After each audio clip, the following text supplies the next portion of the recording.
Nature could hold the key to one-third of the climate action needed by 2030 to hit the Paris Agreement targets.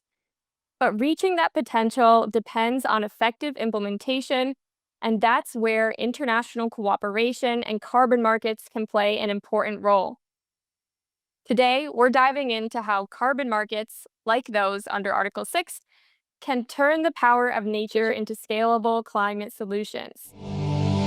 Welcome to Carbon Markets Now, bringing you timely discussions with key players across the carbon market landscape, exploring the policies, tools, and innovations that are shaping the future of international cooperation on climate action. My name is Kayleigh Crabb, and I'm a policy researcher at the Article 6 Implementation Partnership Center, known as A6IP. In this episode, we're focusing on nature-based solutions and carbon markets. Joining us today are two experts in nature-based solutions. Anirudh Krishnan, or Ani, Senior Manager of Jurisdictional Natural Climate Solutions at Conservation International, and Arthur van der Schoten, Global Manager of Nature-Based Solutions at ACT. Thank you both for joining us. Both organizations are deeply engaged with ensuring the integrity and scalability of nature-based solutions in global carbon markets. First, we'll unpack key aspects of nature-based solutions and then spotlight the perspectives and initiatives of our guests. So, nature-based solutions are gaining traction as a key tool for addressing climate change, not only by reducing or removing greenhouse gases from the atmosphere, but also by enhancing the resilience of ecosystems and communities. Nature-based solutions are actions that protect, manage, or restore natural ecosystems in ways that provide environmental, social, and climate benefits. This can include a wide range of interventions, from reforestation and wetland restoration to improved land use practices like agroforestry and regenerative agriculture. In the carbon market context, their primary role lies in their capacity to generate measurable and tradable value from greenhouse gases removed or reduced from the atmosphere. This can take the form of carbon credits, which, if eligible, may also become internationally transferred mitigation outcomes under Article 6 of the Paris Agreement. Each credit typically equates to 1 metric ton of carbon dioxide emissions either avoided or removed from the atmosphere. In addition to their climate contributions, nature-based solutions can support biodiversity, improve water quality, and provide sustainable livelihoods, among other benefits. As interest in these solutions grows, standards and methodologies continue to evolve to address key factors like the durability of carbon storage, baseline setting, and monitoring to ensure environmental integrity. In today's episode, we'll break down how nature-based solutions work within carbon markets, what kinds of projects are being developed, and what role they can play in reaching global climate goals.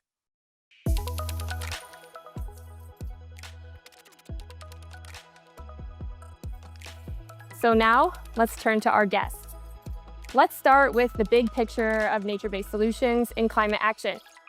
So, Arthur, turning to ACT's perspective, what role do nature-based solutions play in meeting the demand for high-quality, impactful climate action from the corporate and government sectors? Thank you, Kelly. We recognize at ACT being in touch with a lot of corporates directly through our portfolio of clients that nature-based solutions are always a part of the decarbonization strategies that large corporates would be undertaking because they are very visual in the sense that land is always very strategic for host countries, for buyer countries and corporates. Land, and as you said, all the co-benefits that nature-based solutions can provide. It is recognized by corporates. It is a critical role it plays with the other actions that they'll be taking on their net zero journey or decarbonization strategy. And the benefits of nature-based solutions is that they provide measurable mitigation outcomes.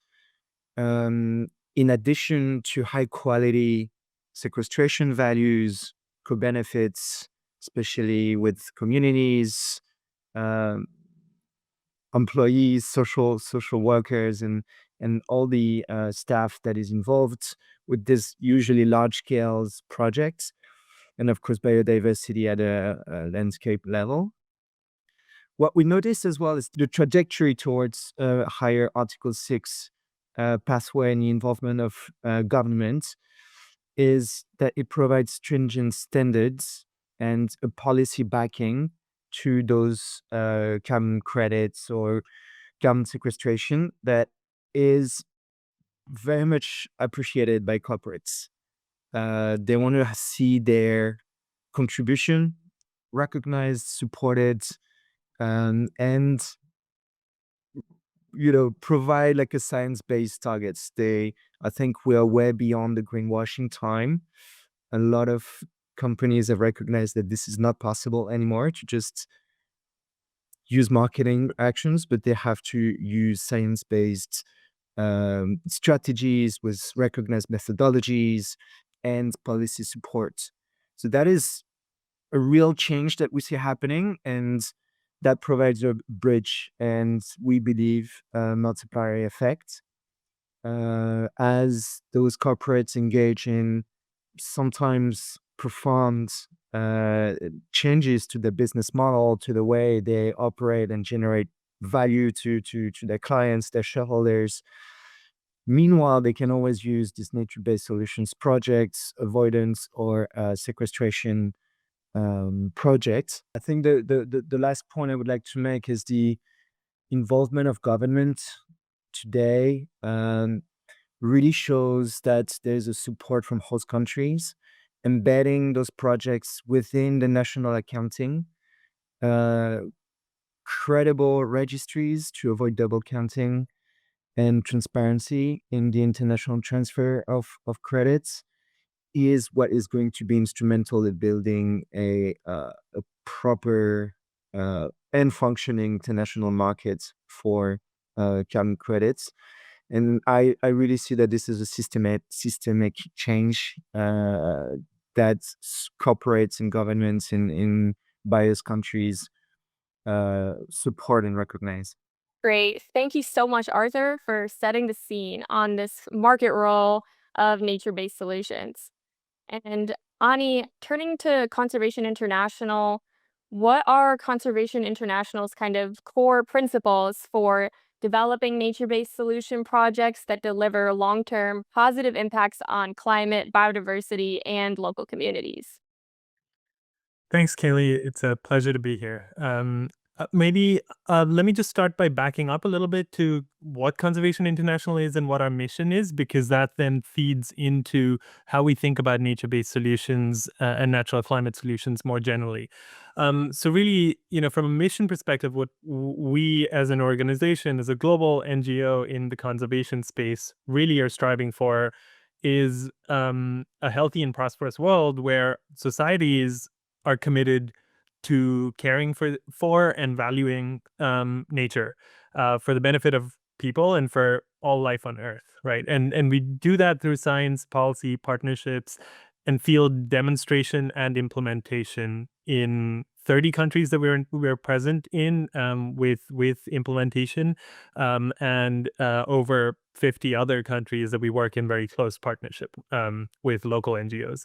So as we think about natural climate solutions, it really has been a tool to finance the work that we have been committed to for over 25 years now, and use the private sector approach, the market-based approach of carbon credits that can value nature and can provide and can be an avenue for private sector capital to enter the conservation and restoration space.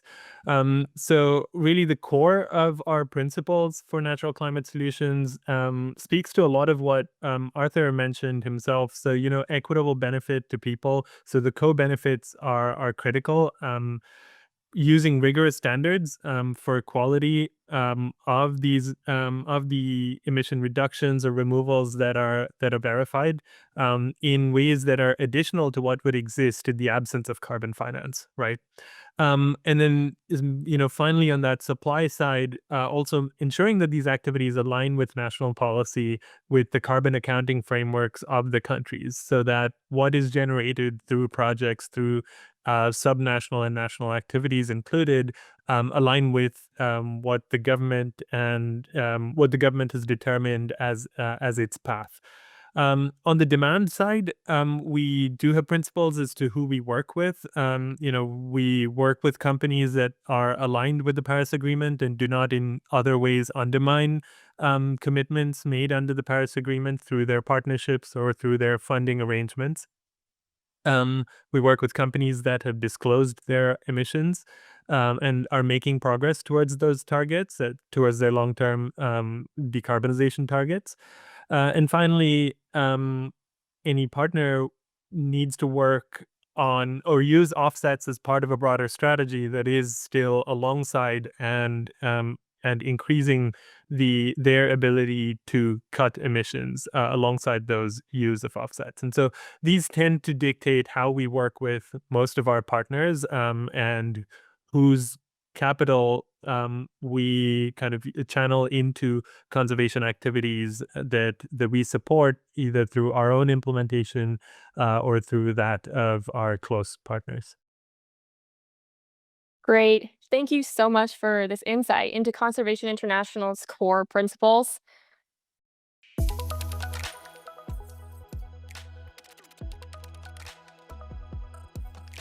And now let's kind of explore the crucial link between nature-based solutions and Article 6, which I think maybe has been mentioned a little bit, or international carbon markets under the Paris Agreement.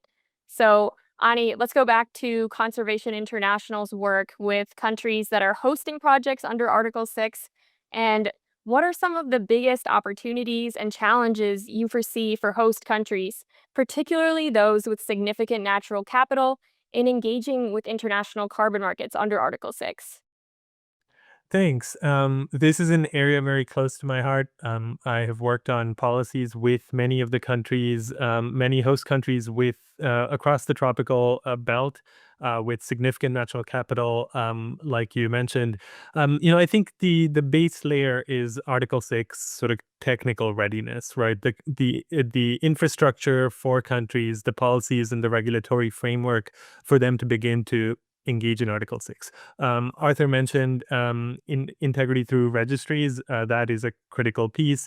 Policies and other regulations that give the market confidence to engage with a host country on Article 6 transactions is another critical piece.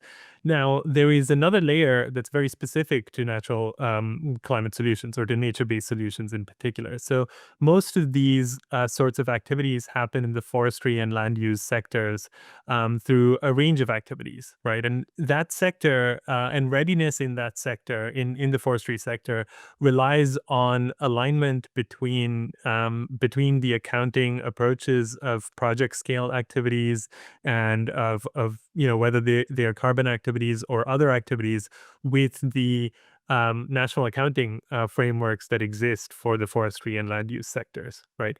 And so this is a piece that many actors have supported in many ways across many years of the Warsaw Framework for RED Plus and other initiatives by development partners, by intergovernmental organizations, etc., to support the readiness of forest countries to approach RED Plus and receive financing for their contributions under the forestry sector. Alongside that, of course, voluntary market activity has existed in the forestry space in carbon projects coming out of RED, avoided unplanned deforestation projects, restoration projects, and others that occur at this project scale. But to align that to national accounting, there are now, increasingly jurisdictional approaches that exist in the voluntary market, in national accounting frameworks, and several others that try to bridge this gap between what used to be project scale project approaches to national approaches. And that is a critical intermediary layer, either by utilizing one of these jurisdictional standards that can then provide the framework for integrating project scale accounting with national accounting, or by approaching most forestry activities from the jurisdictional level, where direct implementation is done by the jurisdiction, by its institutions. In many countries, and many countries approach this with a mix of these two forms, where project scale activities continue, and the national government or subnational government takes on more of those responsibilities over time, and build their capacity. So the capacity is a significant gap, whether it comes to accounting approaches, monitoring, their ability to oversee and monitor projects, as well as establish a national system of safeguards that can be implemented and tracked and across the national jurisdiction. So those capacity gaps, in a sense, need to be filled in a way that is conducive to the market. And there have been approaches that are predominantly focused on aligning national reporting to the UNFCCC. This is an extremely important scope of work for many countries, but at the same time, many have not approached that with the intention to align carbon market approaches with that forestry activity. So that will be one of the biggest opportunities, but also will be a challenge as countries raise their capacity and their ability to undertake these activities directly. Um, Finally, another very big opportunity is the ability for these projects to deliver significant co-benefits through sustainable development, benefits to local communities, biodiversity, freshwater benefits through a range of activities that might be undertaken in a natural climate solutions project. And it's really those benefits that host countries receive, and host country populations, local communities, indigenous peoples receive, that really underpins is the core benefit of much of this activity. In addition to generating that mitigation outcome that can be transacted under Article 6, the core of the value received by the host country is and should be in of course, the revenue received, but also these benefits that wouldn't exist otherwise, and that accrue to communities, and to communities in particular that are otherwise most limited in their ability to access economic opportunity to continue their way of life. Many of whom are stewards of forests and natural assets, to continue their way of life in ways that are sustainable and contribute to the long-term sustainability of their environment. Thank you very much, Ani. That's very helpful context on kind of the host country situations and all of the challenges and opportunities that they really have going into Article 6. So, Arthur, let's turn to the market side. Are you seeing any kind of shifts in client demand toward Article 6 aligned nature based solutions projects? And how is ACT helping to bridge the gap between project developers and buyers in this evolving landscape? Thank you. That's a big question, and I think Annie laid down a very good approach and context to the situation, and it's a very complicated sector. And we see corporates, the private sector in general is very much risk adverse, reputation worried, and when they see a lot of those policy changes, for them it's a trigger to not do much when they see changes, when they see uncertainty. And recently the voluntary carbon market in the nature-based sector has suffered a lot of criticism from a quality perspective, from practices that have been questioned to for many good reasons, especially in my opinion for the lack of actual data.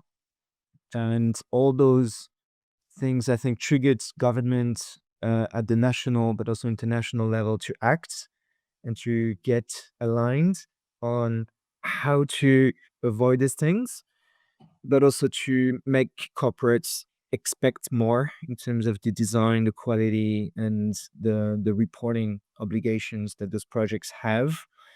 To me, that's becoming a real challenge for operating and developing those projects. At the same time, it was a necessary change because I think Annie said that very well.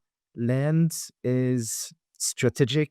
Land and nature in general, is the core of livelihoods of people, of communities, of governments, of countries, and it's a very touchy topic. So it all boils down to how do we value nature? That conservation and restoration is adopting a long-term perspective on those ecosystem services, and that always gets into opposition with the short-term needs of the communities and the societies that are using those ecosystems.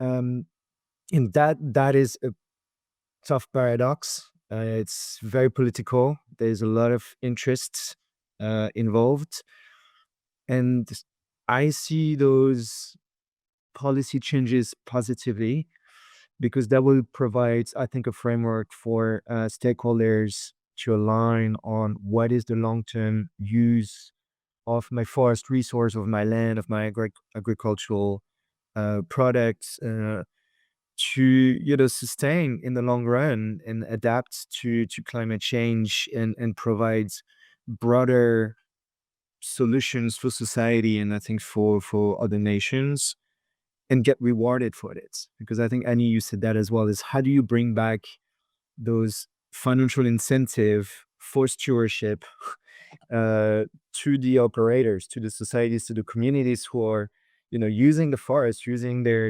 agricultural lands on a daily basis, while you've got large corporates in other part of the world you know designing a strategy to reduce their impacts.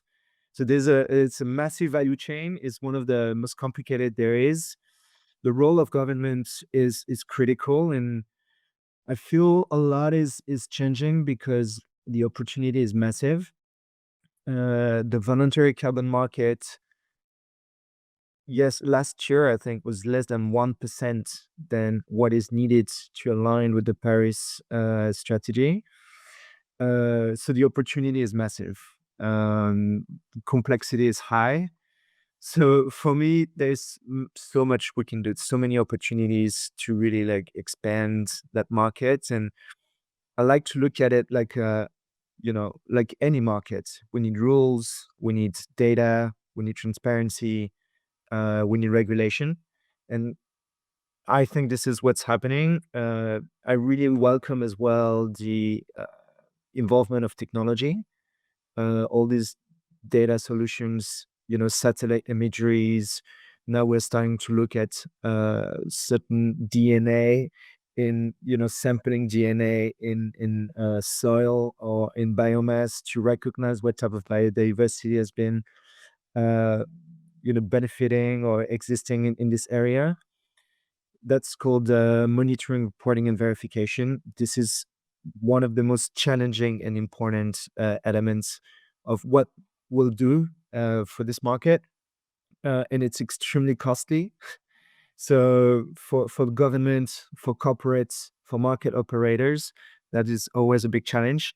How do we provide high quality data on the baseline parts before those activities are taking place or during the implementation of these activities, and how is that shared transparently, recorded efficiently with national registries, with countries that have their own strategies for their national reduction targets, but also what can they obtain at the global level by transferring those emission reductions, to other governments or to large corporates.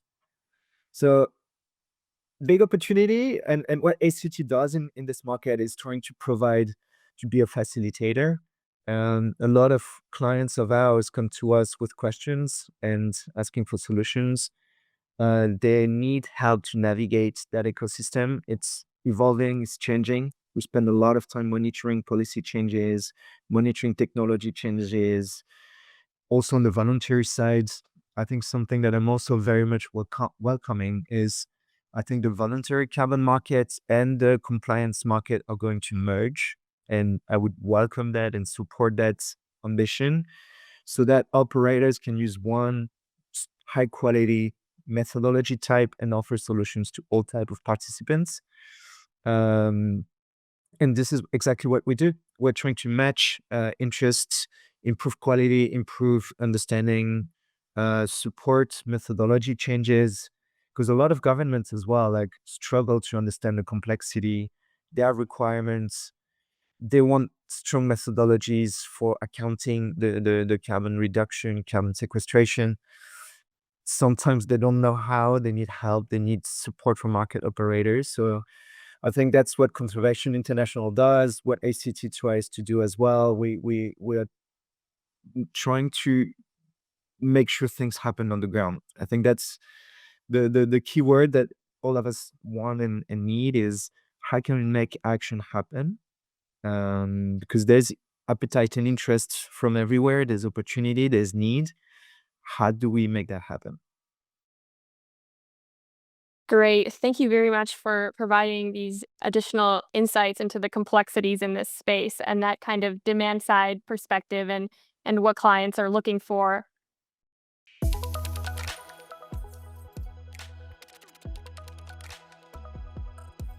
So I think in that direction, let's shift to some of the initiatives that your organizations are leading on the ground. So Ani, from Conservation International's experience, could you highlight a particular nature-based project that demonstrates both robust measurement of carbon sequestration and an equally strong commitment to delivering co-benefits for biodiversity and local communities, and the lessons learned from this project? Absolutely. So back to sort of the mission statement, effectively, like, our role in carbon markets is really as a means to finance and attract private sector capital into conservation activities, right? And so the core is entirely that we ensure with any project that we're involved in all of those elements. And if not, then we approach it, if carbon finance is not the right opportunity to finance that sort of activity, then we approach it with a different piece of sort of the financial toolkit, if you will. But to pick one from the region, where A6IP is headquartered in Japan. I'm based in Singapore, and we have a very big presence across Asia. In Cambodia, which is one of the countries with the highest rates of deforestation over the past decade or more, really, several decades at this stage. Um, we have the Central Cardamom's Red Plus project, which is an avoided deforestation project across about 300,000 hectares of pristine tropical forest, with a core part of the forest, which is pristine tropical forest, with a very large number of deforestation pressures coming from a range of things: illegal deforestation at sort of medium scale, um, you know, s- uh, just community harvesting of wood, of firewood and fuel wood, more generally from the forests, as well as encroachment through kind of the creation of new roads along rivers and others, agricultural extension and several other such threats. And so we have a very large program there, a Red Plus project that is intended to generate carbon credits, that really builds on over 20 years of working in that landscape, where we've been working with those communities to help. Well, we've been working with the local governments to help with enforcement of protected area laws by increasing the staffing levels of rangers. So increased ranger patrols can help with apprehension of illegal activities, but also working with communities to improve their access to markets for non-timber forest products, as well as for other value-added kind of economic services that they could be involved in. And so some instances of that is the creation of lemongrass essential oil, in factories, I suppose, are really small scale factories for communities within each village to be able to harvest lemongrass locally, turn that into essential oil, um, and provide that to a market in the capital city of Phnom Penh, or regional and global markets. Similarly, a butterfly farm that one of the other villages in the protected area set up, that is exporting butterflies around the world, and through market linkage to that region, and with capital cities, we're able to really support the livelihoods of not one family and not just one village, but a range of villages and a range of communities. In addition, biodiversity is a very big piece. Arthur talked about kind of DNA sampling. We do a lot of environmental DNA work to ascertain what species have exist in what proportions, really, but really when are there species that was thought to have dwindled in population or even have gone extinct. We've seen some of those return through some of these observations with environmental DNA. More traditional forms are used as well, camera traps. With really heartwarming footage of elephants and all kinds of animals that have historically existed in that protected area, returning to the space and being very curious about this camera trap that they see attached to a tree. And so you've got excellent footage of elephants and other animals, deer and others, kind of approaching this and kind of looking right at you in the camera. And that's just a wonderful story to be able to tell, but really a demonstration of how habitat is being protected and in fact restored, such that animals can return to and kind of reestablish their habitat. Great. Thank you so much for sharing this great example of a project that Conservation International is working on, and those benefits for the local communities and for biodiversity that these kinds of projects can have.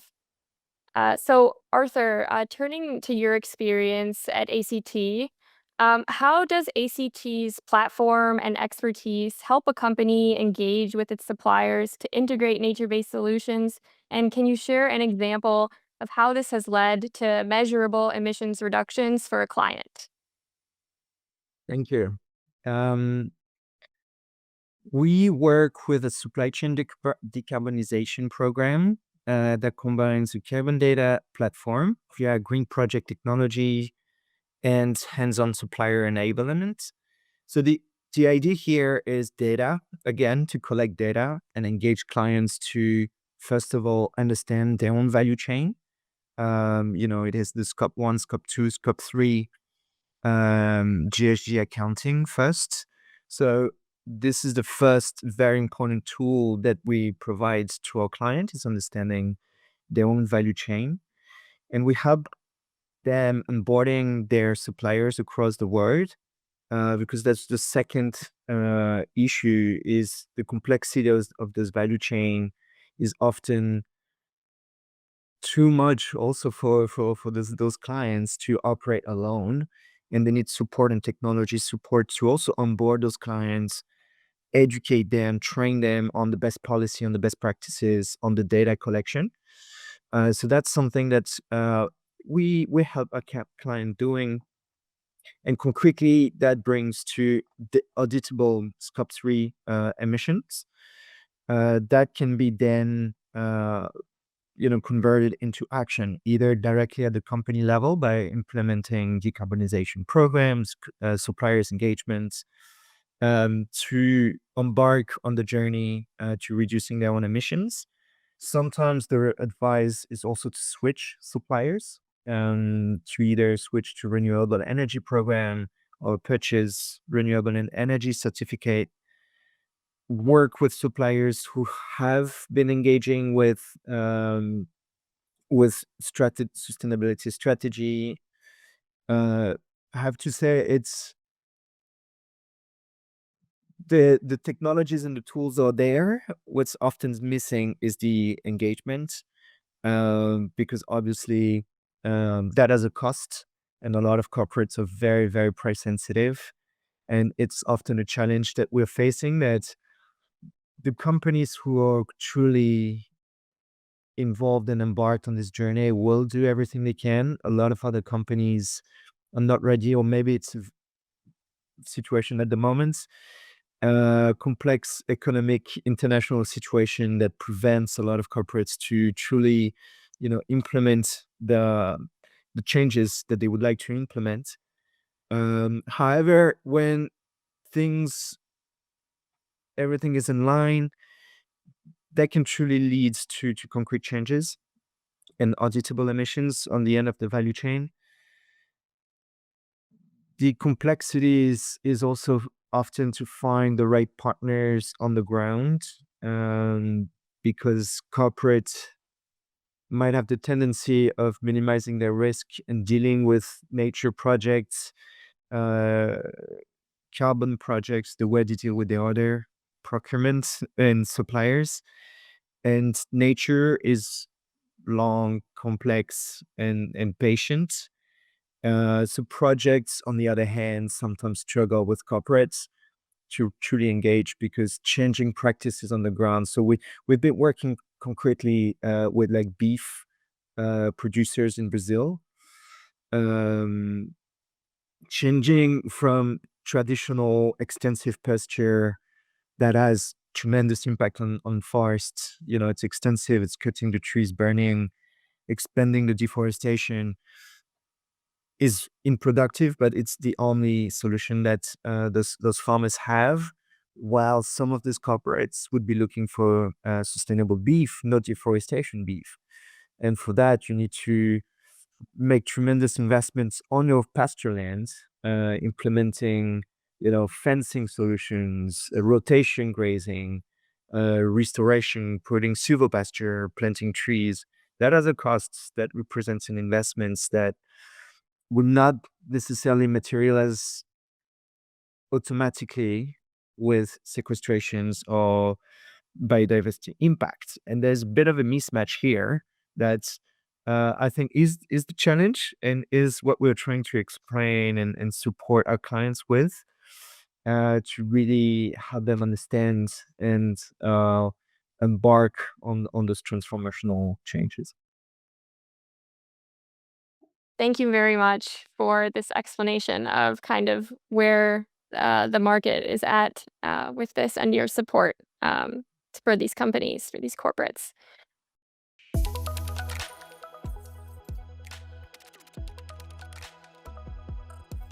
And so finally, let's zoom out and look ahead to the next phase of implementation of nature-based solutions.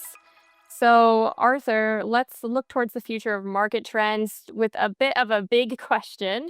So, what is the single most important trend or innovation that will shape the future of nature based solutions within carbon markets over the next 5 years? And what advice would you give to companies and governments looking to navigate this future effectively?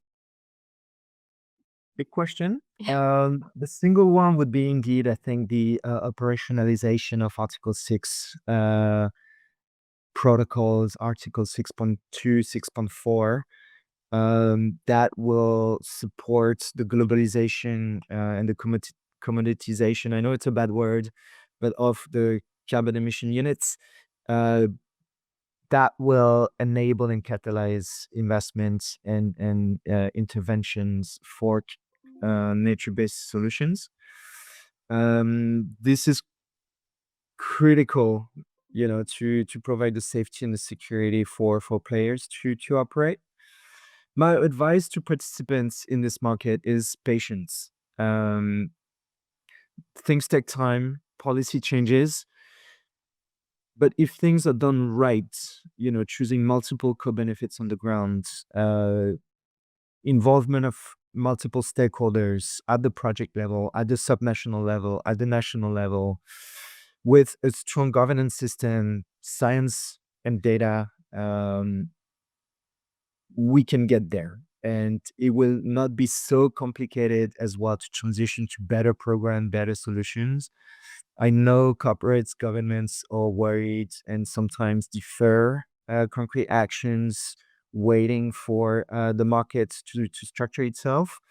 But if it's done right today, there's no worries to be having. We can be patient, and concrete changes on the ground will take place and will be rewarded accordingly. So let's be patient and let's think long term. Thank you. I think that really gives us an idea of kind of where we might be going. So Ani, looking at the policy front with COP30 in Brazil approaching rapidly, kind of what key role do you see it playing in advancing and scaling nature-based carbon projects globally? Thanks. I think this COP being where it is in Belém, in the sort of the heart of the Amazon, of the Brazilian Amazon, has always been thought of as a COP for nature. It's also been described as a COP of implementation. Both are sort of excellent things for the COP to strive towards, and for the Brazilian presidency to strive towards, and for all parties to come together to do. I think especially for nature, the and Arthur mentioned this. I too think the operationalization of Article 6 protocols, and methodologies, guidance, etc. for 6.2 and 6.4 will be critical, and really moving the needle on this really requires parties to come to alignment around these things at COPs and at other negotiations, right? For the Paris Agreement crediting mechanism, Article 6.4, those rules are being finalized right now, and and have been debated extensively in the lead up to COP.